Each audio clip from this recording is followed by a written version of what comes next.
I'm pleased to be joined by the driver of the beautiful car that's right behind me on the background, Grant Enfinger, who won in the NASCAR Craftsman Truck Series this past weekend at Talladega, and of course, an Alabama fan as well, an Alabama native as well. So, Grant, roll tide. It's great to have you on. I'm sure this has been a special week winning here in Alabama. Yeah, definitely. Roll Tide number one. When this came across McKenna's desk and it was anything to do with Crimson Tide, I said yes. Anything to do with my team. You go ahead and answer yes for that. I'll make it happen. But yeah, obviously a huge weekend for us. To be able to win at the hometown track is huge for me personally. I had a lot of family there. But also for what it means, it's the first ever win for our CR7 Motorsports team. And this win locks us into the championship four. So we will be racing for a championship in a few weeks at Phoenix. So for our first year with this team and for what all it means, it's just an absolutely unbelievable day last Friday at Talladega.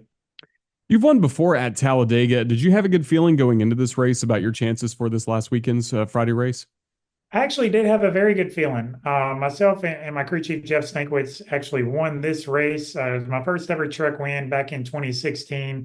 And just the way this year has gone for us, it's been a lot of peaks and valleys. It seems like we've been really fast at certain times, and I feel like we've had our heartstrings pulled a few times and leading late in the race, and something happened. A caution comes out. We've had a tear off, get stuck on our windshield. We had a tire go down with leading with 7 or 8 laps left to go in a race earlier this year. So I feel like we've been in contention for some wins and kind of had them yanked out of our hand at the last minute.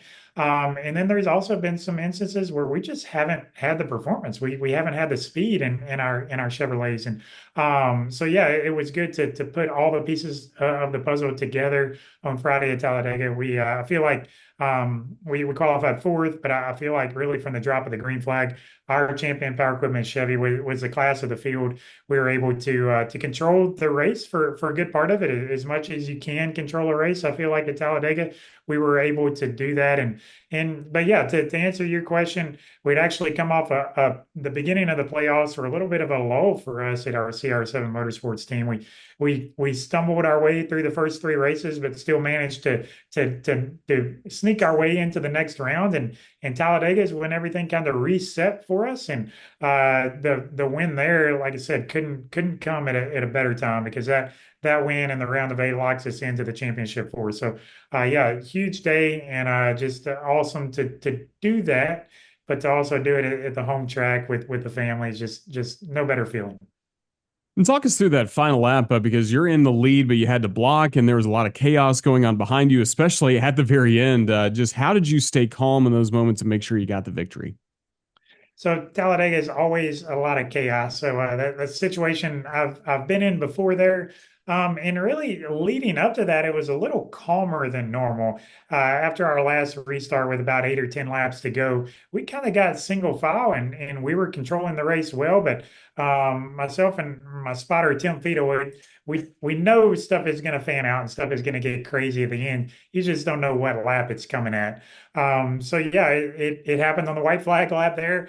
Stuff started getting fanned out, and then coming off a turn forward to the checkered, it ended up being a middle run coming, and we went up to block that, and then it was a top run coming, and then we needed to get back down to the bottom, and then lo and behold, the top run came again. So just a lot of fending off and swatting at flies, and just kind of going with your instincts and going with my spotter Tim Fido's instincts, and the stars lined up. I feel like you could do that again and not be successful, but I feel like the big advantage that we had on Friday is our champion Power Equipment Chevy was really fast, and when you have a fast truck, it makes some of those moves work out, even when maybe an average truck it wouldn't work. So that's definitely a huge advantage for us. And now the other advantage we have is we got 4 weeks to really. We race in these 4 weeks. We go to Homestead in a couple weeks. We go to Martinsville the week after that. But we can put a little bit more focus into our Phoenix truck now. So Phoenix is where it all boils down to us for the championship, and the fact that we're the only one that's locked in for that championship four is a huge advantage for our team. Yeah, brag on your crew for just a minute. You mentioned your spotter, but how about your crew chief, pit crew? I mean, everybody that helped make this a successful weekend for you. Yeah, so Jeff Stankiewicz, like I mentioned, I won my first ever truck race with him, and able to lure him back over to CR7 Motorsports at the beginning of this year, and feel like we've picked up where we left off, and able to build speed all along the way. Like I said, we've been a little bit hit or miss at certain times, but when we've hit it, we've had trucks that can win races, and just like we did last Friday. So our guys on pit road have been phenomenal all year. So even when we've the races that we've missed a little bit, our pit crew has kept us in the game quite a few times this year, and those guys were spot on again on Friday. So the way everything worked out at Talladega, we came to on pit road 3 times. But we were able to stay towards the front of the field the whole time. We never got stuck in maybe worse than about eighth or 10th as far as track position goes. And that just helps your chances for controlling the race. Also helps your chances for staying out of that big one that always happens at Talladega. So very, very fortunate. And like I said, can't say thank you enough to everybody on this team, but also the Grant County Mulch family, Cody and Larry Berg and everybody that's been part of this deal that's believed in me to build this, but also our friends at Team Chevy and Champion Power Equipment. This is stuff a year ago that wasn't it took a long time to kind of put all the pieces of the puzzle together to come over here to this team and to do it the way we've done it. It's definitely something I take a lot of pride in, and it's been kind of a building process all year. And I feel like we still have a long ways to go, but it's fun to get our first win together, but it's also fun to have throughout the course of this year be building momentum and be building our team and our organization to be better and better each and every week. What do you like about racing in the Craftsman Truck Series? You've had success at different levels before in auto racing, different types of cars before, but what do you like about this series? It's always been a dream of mine. Really, growing up in Fairhope, Alabama, my dad didn't race, my family didn't race or anything, but my dad is always a race fan. So we'd go to Talladega each and every year, and that's kind of where the fire started burning for me to where I truly loved racing. We started racing go-karts with my dad when I was 11 years old, and really somewhere around 15, 16 years old is when I decided, hey, I want to do this for a living, and been able to be fortunate enough, and God has blessed me with some unbelievable opportunities to where I've made a living as a driver the last 10 years or so, but before that, I was making a living some version in racing, whether it's mechanics or driving the haulers to the track or crew chief and other guys. I've been blessed to be able to do what I've wanted to do my whole life. But yeah, the truck series is something that's at the end of the day, I guess you could look at it as a third tier of NASCAR, but this is serious business what we're doing. Our teams, our organizations, there's 20 top-notch organizations that are building trucks that have the funding, that have the budget to go out there and to hire the best people, to build the best trucks and all that. And the competition level of the truck series is, I feel like, second to none. And I feel like our box for being able to experiment and build advantages and stuff, it's a little bit more open than it is in the Cup Series and the Xfinity Series. We still have hand-built bodies. Our box is bigger on how we can manipulate things and how we can work within the rules. Whereas the Cup Series, I would say it's 95% engineering. Truck series, I'd say it's engineering supported, but there's a lot of old school racing we're doing. There's a lot of stuff that we don't have all the way scienced out. Some of what we're taking to the racetrack is a hunch or a guess or an old school racing trick. Whereas the resources of the cup level and the money and just all the engineering and the politics that go in it, we got a little bit of grassroots racing, but obviously it's mixed in with a lot of professionalism and like I said, I'm able to I'm one of the few guys I feel like you'll talk to that I'm truly making a living doing what I love and what I've always wanted to do. That's really great to see. You mentioned growing up, loving going to the races in Talladega. Let's talk a little Alabama football. When did your love for the Crimson Tide start? So that started before I was born. So yeah, everybody in my family went to Alabama. I went to South Alabama, but my mom, dad, sister, grandmom, granddad, everybody went to Alabama. I would have gone to Alabama if I felt like I could have done that and raced at the same time, but I just didn't feel like that was feasible for me. But yeah, my mom, as soon as I was in a bed, I was raised on a Crimson Tide mattress, not a comforter and all that, but literally a Crimson Tide mattress. So my family's always been ate up with it. I've been ate up with it. I've obviously enjoyed the Saban era.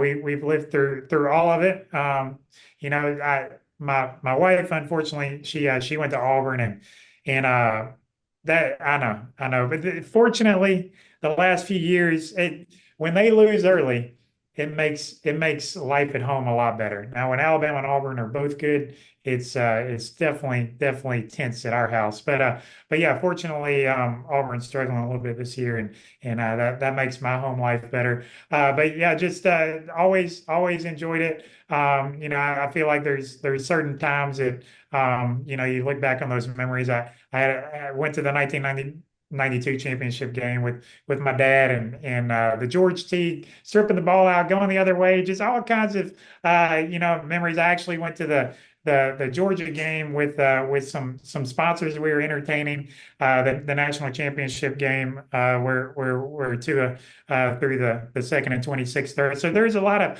very fond personal memories that are maybe outside of winning at Talladega on Friday night, maybe outside of the birth of my son and daughter, are pretty high up on the list.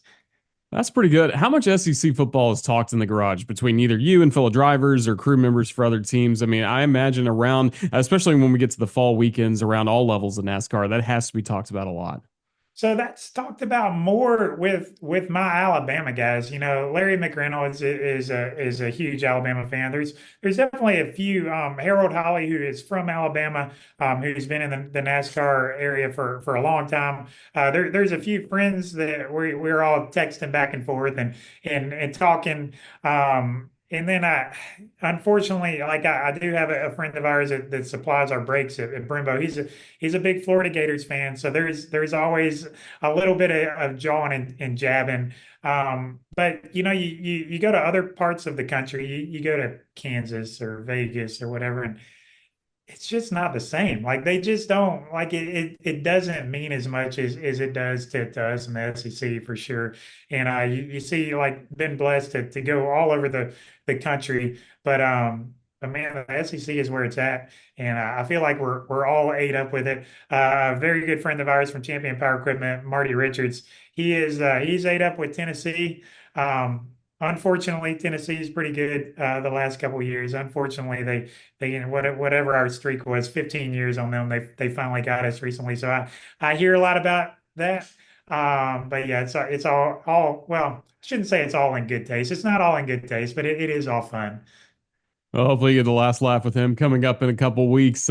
As we start to wrap things up, Grant, again, a great victory for you all at Talladega. Just set the scene for what's next in the next few weeks as you try and not only chase down more wins, but ultimately a championship in the Craftsman Truck Series. Yeah, in our Truck Series, we actually only have three races remaining.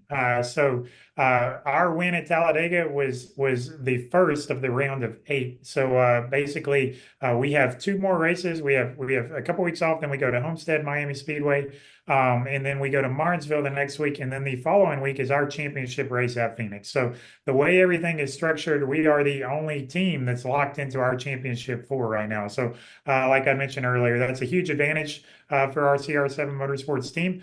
So that's where all of our focus is. But yeah, it'd still be good to win Miami, to win Martinsville for sure. But the big trophy is going to be presented at Phoenix. So that's where all our focus is right now. We look forward to seeing it and hopefully visiting with you again down the road. Grant, thank you so much for all the time you've given us today on the Crimson Tide Sports Network. Best of luck, and we look forward to seeing you again. Roll Tide. Thanks so much. And yes, roll tide.